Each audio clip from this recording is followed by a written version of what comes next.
रात का समय था। घड़ी ने ठीक 12 बजाए थे और चंद्रमा अपने पूर्ण रूप में आकाश में चमक रहा था। शिव और उसके दोस्त नील, समीर और रोहित एक लंबे सफर के बाद हिमाचल प्रदेश के एक छोटे से गांव पहुंचे थे। वे चारों शहर की भागदौड़ से दूर कुछ दिनों के लिए छुट्टियां मनाने आए थे। गांव के पास एक घना जंगल था, जिसे अभिशप्त जंगल के नाम से जाना जाता था। गांव वालों की मान्यता थी कि इस जंगल में आत्माएं भटकती हैं और जो भी रात के समय उस जंगल में गया वह कभी वापस नहीं आया। शिव और उसके दोस्त इन कहानियों पर विश्वास नहीं करते थे। उनके लिए ये बातें सिर्फ लोगों के मन की कल्पनाएं थी।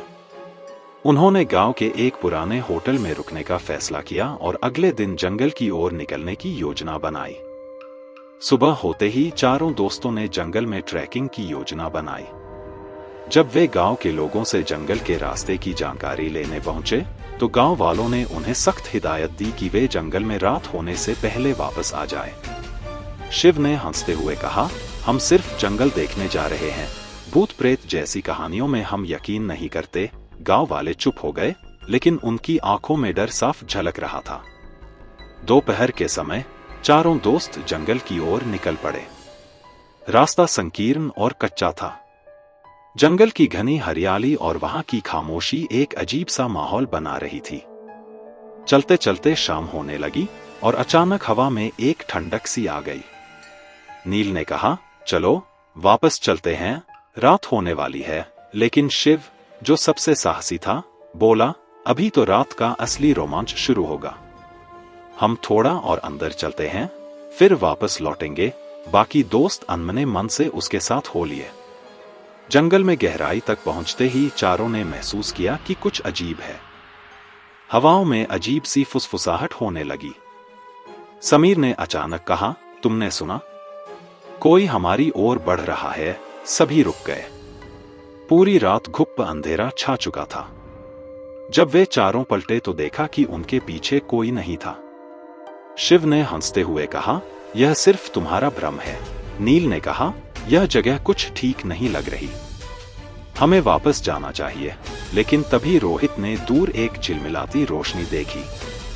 वो देखो, शायद वहां कोई है, वह चिल्लाया। बिना सोचे समझे वे सभी उस रोशनी की ओर दौड़ पड़े।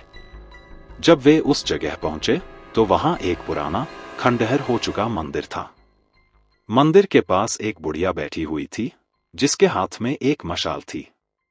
उसकी आंखें सफेद थीं, जैसे वह देख नहीं सकती थी, लेकिन उसकी मुस्कान में कुछ भयावहता थी।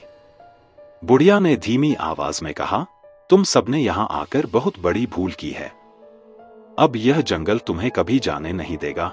शिव ने उससे पूछा, तुम कौन हो और ये मंदिर यहां कैसे आया? बुढ़िया ने कोई जवाब नहीं दिया, बस अपना सिर झुकाकर हंसने लगी। उसकी हंसी डरावनी और रहस्यमयी थी। इससे पहले कि वे कुछ और पूछते, अचानक मंदिर के चारों ओर की जमीन हिलने लगी और तेज हवा चलने लगी। बुढ़िया गायब हो चुकी थी। चारों दोस्तों ने वहां से भागने की कोशिश की, लेकिन जंगल की पगडंडियां अब बदल चुकी थी। वे जितना आगे बढ़ते, रास्ता उतना ही घना और अनजान होता जाता। हवा में कुछ अदृश्य शक्ति उन्हें रोकने की कोशिश कर रही थी। समीर ने चिल्लाते हुए कहा, हम यहां फंस गए हैं। तभी अचानक रोहित जमीन पर गिर पड़ा। उसके शरीर में एक अजीब सी हरकत होने लगी, जैसे किसी ने उसे अपने वश में कर लिया हो। उसकी आंखें लाल हो गईं और वह चीखने लगा, मुझे छोड़ दो, मुझे जाने दो। शिव और नील ने उसे पकड़ने की कोशिश की, लेकिन उसके शरीर में इतनी ताकत थी कि वह उन्हें दूर फेंक देता। कुछ ही देर में रोहित बेहोश हो गया। शिव ने कहा, यह जगह सच में अभिशप्त है, हमें तुरंत कुछ करना होगा। नील ने कहा, यहां से बाहर निकलने का एक ही रास्ता है, हमें उस बुढ़िया को ढूंढना होगा। रात भर भटकने के बाद वे फिर उसी पुराने मंदिर के पास पहुंचे, लेकिन इस बार वहां बुढ़िया नहीं थी। मंदिर के अंदर से आवाजें आ रही थीं, जैसे कोई मंत्र पढ़ रहा हो। वे डरते डरते अंदर गए। मंदिर के भीतर एक पुराना ग्रंथ रखा हुआ था, जिस पर कुछ लिखा हुआ था। शिव ने ग्रंथ उठाया और पढ़ने की कोशिश की। उसमें लिखा था, इस जंगल का शाप तब तक नहीं टूटेगा जब तक कोई आत्मा इसकी बलि नहीं चढ़ाएगा। जो भी यहाँ आएगा उसे अपने एक साथी की बलि देनी होगी, तभी वह बाकी को बचा सकेगा। नील ने घबराते हुए कहा, इसका मतलब हमें किसी एक की बलि देनी होगी? शिव ने गंभीर होकर कहा, नहीं, हमें कोई और रास्ता खोजना होगा। लेकिन तभी समीर चीखते हुए बोला, वह देखो, रोहित जो बेहोश पड़ा था अब खड़ा हो चुका था और उसकी आंखें फिर से लाल हो गई थी। उसकी हरकतें सामान्य नहीं थी। वह अब पूरी तरह से किसी अदृश्य शक्ति के वश में था। अचानक बुढ़िया फिर से प्रकट हुई और बोली, समय समाप्त हो चुका है।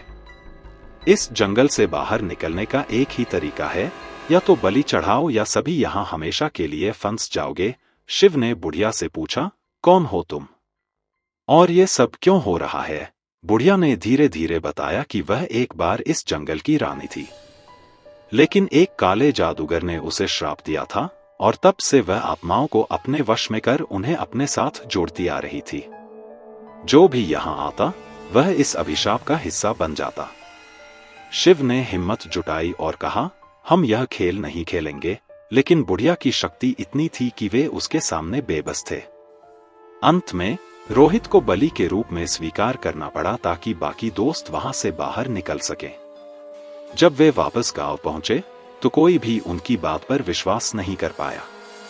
लेकिन शिव, नील और समीर जानते थे कि उन्होंने अपने एक दोस्त को खो दिया था और अभिशप्त जंगल का रहस्य हमेशा के लिए उनके दिलों में बना रहेगा। और उस दिन के बाद गांव के लोग कहते हैं कि कभी कभी रात के समय जंगल से रोहित की चीखें सुनाई देती हैं, जैसे वह अब भी वहां कैद हो।